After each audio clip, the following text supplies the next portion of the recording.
Hey everyone, welcome back to Lawfren. We do not have a lot of time for formal introduction. आसपास 12 घंटे बच गए हैं exam के लिए. So if you are coming here right now thinking this is going to be a one shot, no bhai, this is not going to be something like that. But instead of teaching you new information in the last 10 or 12 hours, out of which major chunk of time, I would suggest you take ample amount of rest, think about the exam, go through your previous notes instead of like gulping up any new information. What essentially I would be doing is going through the previous year question paper, especially the general reasoning, especially the logical reasoning part and the general English part. Because even if you have done a lot of practice, there is still to some extent a few things, a few formulas, a few amount of an iota of logic that you are not applying correctly. So essentially in this lecture video, we'll be going through those particular types of questions, those major types of questions, seeing how should we approach them, how should we solve them. Beyond that, since general knowledge is also a very important part of the exam, near about 1/3 of the exam and your rank, a major part of your rank, is dependent and contingent on how well do you fare in the general knowledge part.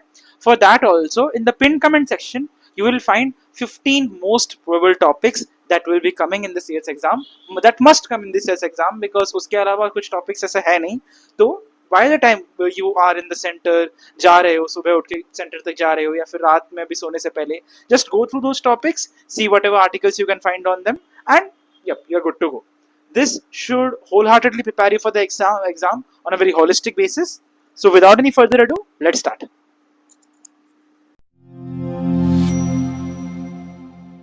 On the very outset, you can see we have our general English portion. It is very important because it carries 1/3 of the total marks, as in 41 mark questions are going to come from it. And I believe you know the general scheme and general parts of the exam, 40 3 sections. I believe you know all of that since you're going to appear for it tomorrow. Skipping this passage, the main idea of reading a passage is, instead, why do I need to read it for you? Break the passage down into 4 things. I rank. As I always suggest, be it NLSAT or any other exam, see what is the first thing that the author is trying to suggest, what is the first thing that the author is putting on, what is the introduction, what is the problem that the author is trying to put on. Then see the rules, see the methodology of the author, what are the types of things that the author is fairing that idea against. These are the main ideas and these are not being followed. Then the analysis of the author, and then the conclusion. Every passage can be broken down onto these 4 parts. If you break a passage into these 4 parts, it is very easier for you for going ahead and charting out what is the conclusion. Thus, this can be the main idea, this is the major analysis, this is the major assumption for that matter. This is like a macro aspect of the topic. In micro analysis, we will be seeing what is an inference, what is an assumption during the logical reasoning part. That is why if you are very well versed with that part, you need not give any extra effort to learning this. That is why I am reserving this thing to be resolved when we take up the logical reasoning part. Let us go on to more important parts of the paper. One very important part of the paper are questions like these. For each of the following sentences, 4 options are provided. Choose the one that represents the best version in standard English. See, they do not expect you to be Ren and Martin, to be Professor Ren and Professor Martin. They don't expect you to learn all and every rule of traditional English, but they want you to be able to chart out, to be able to highlight what and wherein inconsistency exists. For example, articles should be consistent, 1, and number 2, persons should be consistent. Let me take an example and by this thing. See, when one reads the Hindi literature of the 20th century, you find with one they refer to a third person, with you they refer to a second person. This is the biggest mistake herein. If you want a consistent reading of this, when you read, you find, or when one reads, he or she finds. Traditional English, slightly masculine, slightly patriarchal, so we would proceed with he. If we go to the option and you see the option, while on the first go itself, since it is the answer key, you can see that this is the correct option. But see why the other options are incorrect. When one reads the Hindi literature of the 20th century, rules of articles, centuries के पहले, very proper things के पहले, we need to have the. ठीक है? And there are also exceptions as well. In the name, before what things we should not have the. examples as in the some sort of religion, some sort of books, some sort of rivers. There are all of these exceptions. Please go through and look into them as well before we proceed to the exam. Then rule number 2 is avoid repetition of quantifiers, as it is done here in C. My grandmother seldom ever. What does it mean? It's the same word repeated twice. So you need to cure that off as well. Another very important rule that you need to keep in mind is the consistency in the use of these two things. When we use a continuous sense that is generally supplied by a simple sense, when you use a start a sentence by a present continuous that is also supplied by a simple present thing to show that as I was having my lunch, she came. There is the past continuous plus past simple.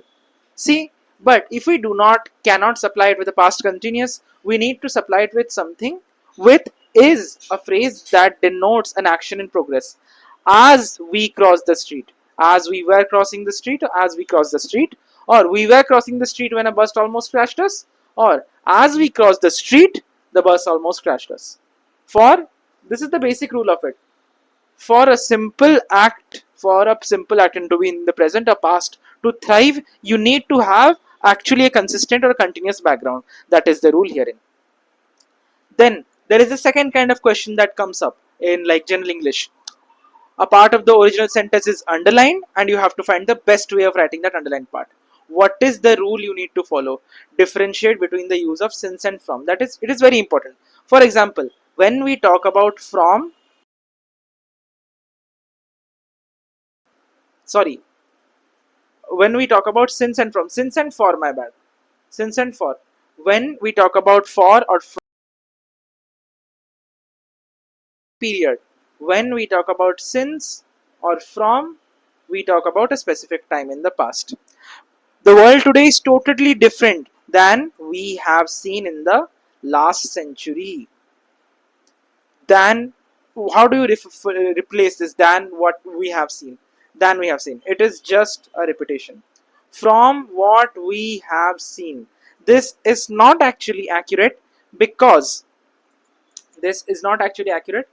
you need to refer it to the dial it back to the past. However, from what we saw, I hope I'm making sense on this one.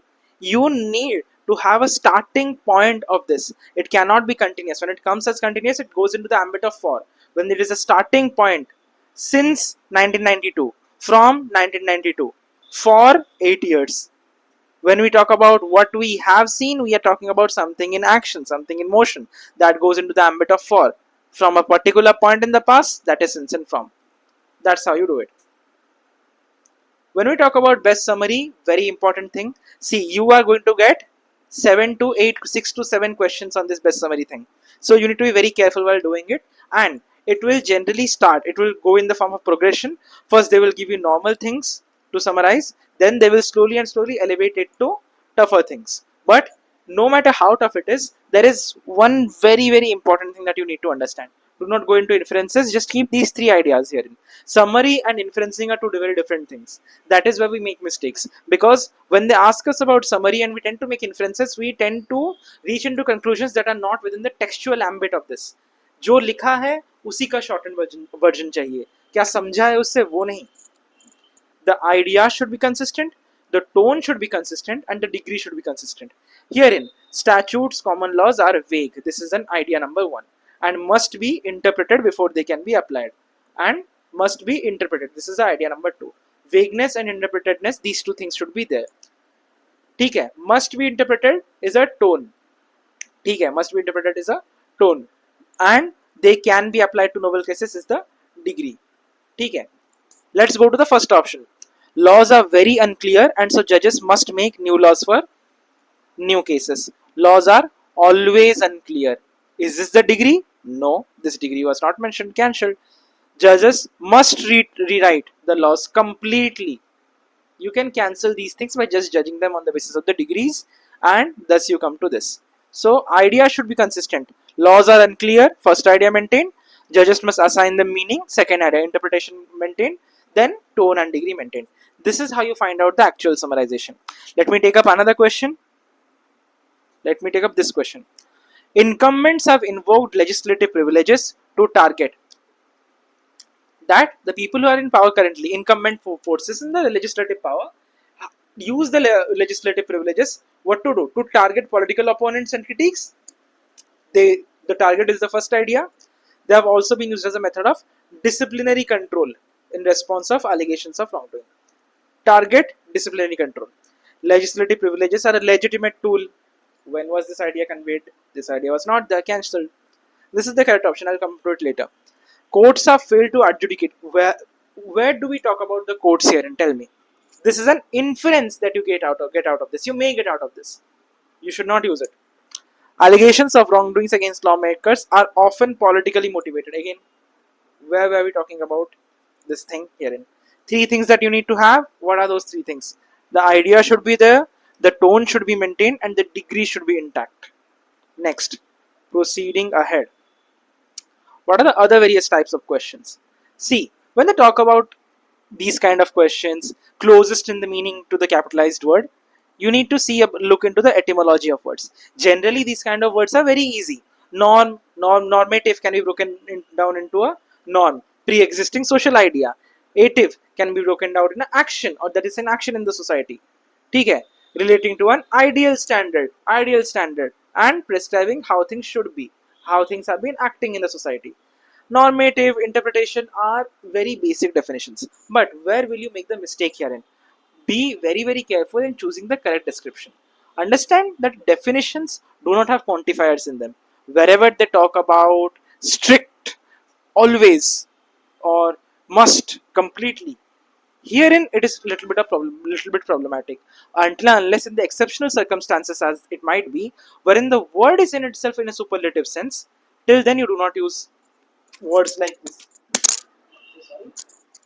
Till then you do not use words like strict, literal, or anything like that. Then there is arranging. See, for arranging, again, you may seem like there are two to three questions, but there are much more than that. See, questions are on arranging. So what is the basic thumb rule that you need to follow when you are going about these kind of questions? See where the broader end of the chain is. Understand that should be some kind of introduction about a particular word. You will see a word repeating 4 times in all the sentences.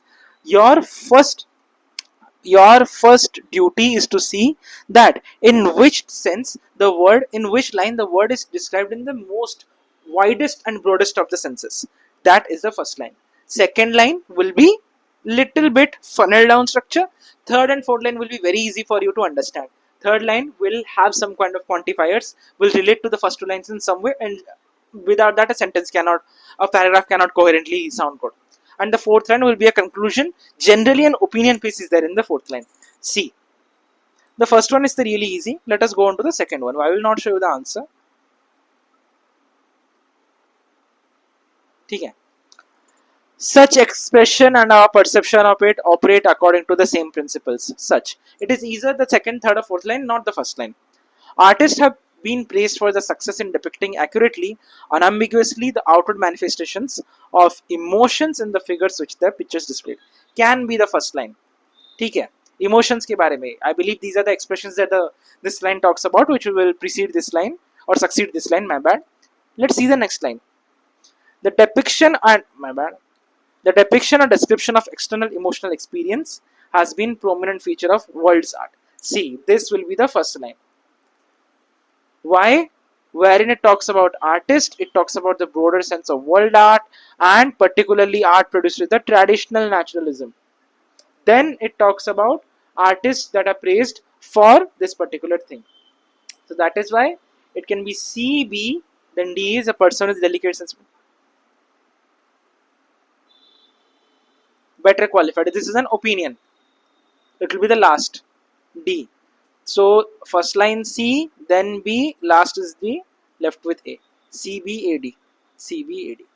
That is how you do it, guys. It's very, very simple when it comes to that. C. Similarly, similar kinds of questions are asked herein as well. And lastly, odd one out. If you really know really well the synonyms, or you know, even in the basic sense know about these things like etymology, these things cannot be generated or inculcated into you in a day, but try to break down words. See, for example, let me take up an example. ठीक है. Circumvent thwart, foil, and foist. Circumvent, circular, circumvent, some in some way go around. Foil, how are foils? Foil around something, toil, ye, this. Thwart, throw something in a way like this. Foist. I don't know the meaning of this. By the way of elimination, I'll cut it off. Okay. Exemplify, manifest, demonstrate, obscure. Exemplify, manifest, bring something, think about something. Exemplify, explain something in like, uh, let's say in the terms of numbers or in some sort of way. Demonstrate, show something. Obscure, something that is not shown in the fullest potential, is shy, is hiding. That is how you use all of these things, guys. Now, we have the plan for general knowledge well sorted. We can go on to the critical reasoning part. See this question. Best suitable logical option. You are given 11 questions out of this, straight 11 marks. How do you do it? Just by framing good enough Venn diagrams. See, you will get 2 to 3 actors only in this. All roses, roses are flowers. Some flowers fade quickly. ठीक है? Roses, all roses are flowers. Some flowers fade quickly. Flowers is consistent in both of these things. Biggest ye are flowers. All roses are flowers, and some flowers fade quickly. In any way, are these two things interacting? No. So, what are the conclusions? Some roses fade quickly. No, not interacting. All flowers that fade quickly are roses. No, not interacting. Both are false. See. All, let me hide this for you guys. No laptops are cheap. No laptops are cheap. All cheap items are electronic. Basic common sense. Laptop is also an electronic. Biggest bubble. Electronics. Laptops are also electronics. And all cheap items are electronic. Within electronic. Within the bigger bubble of electronic, you have laptops and you have cheap items. Are they interacting? No. No laptops are electronic. How do you say it? Laptops are electronic items? Or even if we are not given any information about whether laptops are electronic or not in that sense. Some electronic items are not cheap. There are these many electronic items around the cheap bubble which are not cheap. So this is true. Conclusion true. Conclusion 2 is true. With using the same logic, you can solve all of these questions. It's very easy. It's very, very, very, very easy. Now, guys, coming to these kind of questions, then I will explain you a few basic rules about inference and assumption, and that should be all. Okay. These kind of question, again 4 questions. You need not see the type, you need the words, but the action between them. Map shows territory. Ingredient show meal? No. Theory shows reality. Clock shows time. This is also actually a very valid option. I do not know why this, following this is also a very valid option. But yes, you can also interpret it in the other way, that the territory is seen via the map. So the territory predates the map. That way, reality predates the theory. Maybe the way of that. Maybe if I had like eliminated first of all, that could have been ruled out. Mask identity. Mask hides identity. Does a costume hide a uniform? No. Does a disguise hide clothes? No. Does uniform hide authority? No, it rather shows them. A veil hides a secret. A mirror shows a reflection. Book does not show a notebook. Filter does not show a tea. A sound leads to echo. Or sound is to echo, what reflection is to mirror. Questions will come like that only. Guys, while these all things are done, there is one very personal thing that I want to talk to you about when it comes to questions relating to inferences and questions relating to, let's say, assumptions. For inferences, there are 2 to 3 thumb rules that you need to follow. What are those thumb rules? First, do not in any way bifurcate or go beyond the tone of the passage. Inference is rather in a more substandard tone than what the tone has been used in the passage. Eliminate the questions wherever it is talking about primarily always, detailed, or whether it is when it is pinpointing to something. Understand that in inference you need to deal with the broader idea of the passage. It is somewhere given the length of passage in critical reasoning or logical reasoning part are smaller comparatively to an LSAT. So within that context, they ask you to actually feel the passage for the text it is, not go beyond and jump into the conclusion of the passage, not create conclusions for passage. So in the sense of inference questions, stay within the limits of the passage and do not fall into the trap of hypersensitization. For example, if a passage has 5 words, 5 lines, 4 talk about one topic, line number 5 talks about the impact of that one topic that has been talked about throughout the passage on some unrelated sector X, but the impact is really big. The inference is not that that particular impact is going to be really big. The inference is that the particular topic that is discussed in the 4 lines is like this and like that. So just because one line talks about some astray word, some word that runs astray, do not focus on that. When it comes to assumptions, focus on the most basic of the assumptions that there are. A leads to B. For example, I always give you guys this example. What can be a very basic assumption? Let me rather go by a question.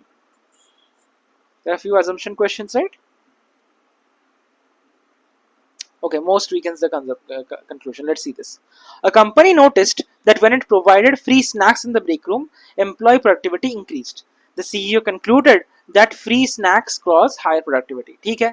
This is an assumption that the CEO taken. Which of the following will weaken this assumption or conclusion? Snacks were healthy options like fruit and nuts. Unrelated. Employees reported feeling more valued by the company.